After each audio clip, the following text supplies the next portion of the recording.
Hi, fourth graders. Welcome to day 2 of our read aloud for the Liberty Tree. Yesterday, we read about why the colonists came to America in the first place and left Great Britain and England. And we also read about the French and Indian War when the colonists fought against the Native American Indians to get more land. Now we're going to read our next 2 chapters, Chapter 3 and Chapter 4. Chapter 3, Sneaky Taxes.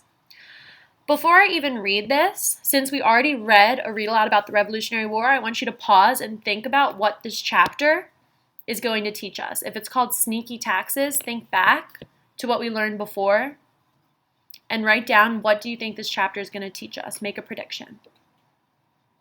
When you're done, unpause the video. Perfect. Sneaky taxes. The bloody French and Indian War was finally over. But what if the Indians attacked again? What if Spain tried to invade? The British were still afraid of losing their colonies, so they decided to keep an army in America. 10,000 British soldiers called redcoats because of their red jackets were sent across the ocean. 10,000 men ate a lot of food, and they wore out hundreds of pairs of shoes and suits of clothing. Who would pay for their keep? The British said the colonists should pay. The British Parliament, that's their government, which made laws for Britain and its colonies, passed the Quartering Act. It said that the colonists had to provide quarters, places to live, for all the redcoats stationed in America. So that means that the British are sending over 10,000 people to help them in battle if somebody attacks, but all the colonists have to take care of them. That means give them a place to stay, give them food, and help them keep their clothes okay. Then the British thought of another way to raise money from the colonies. They would enforce the Navigation Acts, which had been passed in the 1600s but never implemented. That means never actually put into place. The Navigation Act said that the colonists had to buy almost everything they needed from Britain, even when a product could be bought more cheaply from some other country. And not only that, but they also had to sell almost everything they produced to Britain, even if they could get better prices elsewhere. It didn't seem fair. So people paid smugglers to bring in illegal foreign goods and to sell the colony's own goods to other countries. They did business with their butcher, their baker, and their smuggler. So if they could make more money selling things to other countries, people would hide them. That's called smuggling, and send it to other countries for more money. When the British saw what was going on, they sent warships to patrol the American coast. Smugglers who were caught were fined and imprisoned. This made the colonists angry. The Sugar Act made them even angrier. This act made it expensive for the colonists to import one of their favorite products, molasses. That's a type of sugar. The Quartering Act, the Navigation Acts, the Sugar Act seemed to the colonists like sneaky ways of making Britain richer at their expense. Why couldn't the British raise money at home? The British people were already heavily taxed. There was even a tax on windows, so poor people bricked up their windows to avoid paying the tax. In addition to providing soldiers with a place to live, the Quartering Act made colonists responsible for furnishing each redcoat with candles, fuel, salt, bedding, and beer.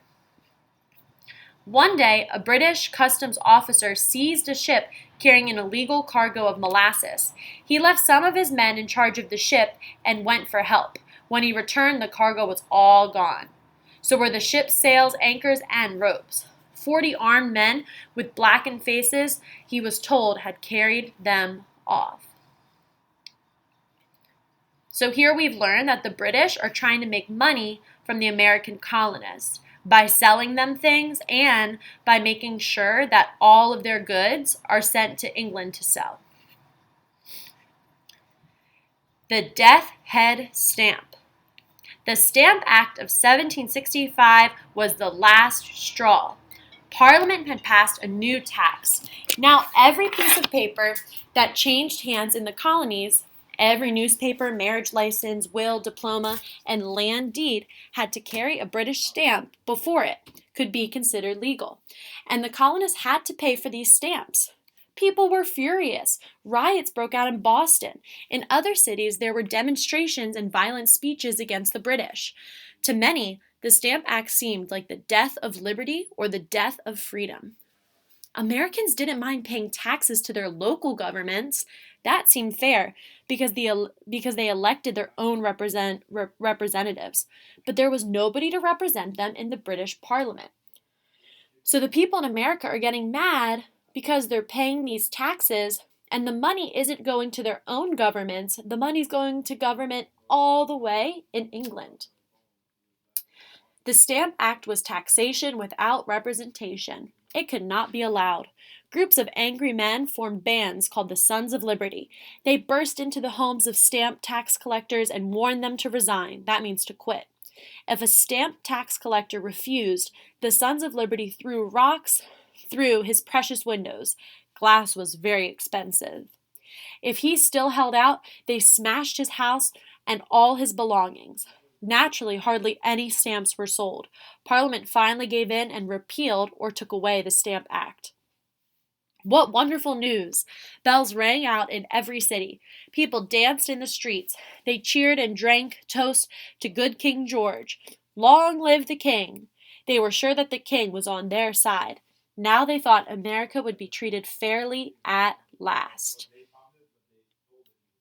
Ebenezer McIntosh, a shoemaker, led a gang that joined the Sons of Liberty. They tore down the houses of stamp tax collectors and other British officials. They were always ready for a fight. McIntosh ran among his men, shouting orders through his speaking trumpet. One night, an effigy of Andrew Oliver, who had been appointed stamp tax collector for Massachusetts, was hung from the Liberty Tree. An effigy of a boot with the devil crawling out of it was also hung from the tree. The boot stood for Lord Bute, a British politician whom the colonists hated. They considered him responsible for the Stamp Act. If a stamp tax collector refused to resign or quit, he was sometimes chased out of the town by a mob carrying clubs and throwing stones. The colonists drew stamps with skull and crossbones. This was to show their belief that the Stamp Act was the death of liberty. Who were the Sons of Liberty? They were groups of men opposed to British treatment of the colonies. Some were poor, uneducated workers. Others were wealthy merchants, lawyers, and teachers. Not all of them believed in mob violence, but the threat of it scared their opponents. After reading this chapter, even if you think that it's not right for the American colonists to have to pay all of these taxes over to England, do you think that they handled this situation correctly? Do you think that the violence and the mobs and the riots were the right way to handle the situation? What do you think could have been done differently? And what do you think these people did the right way?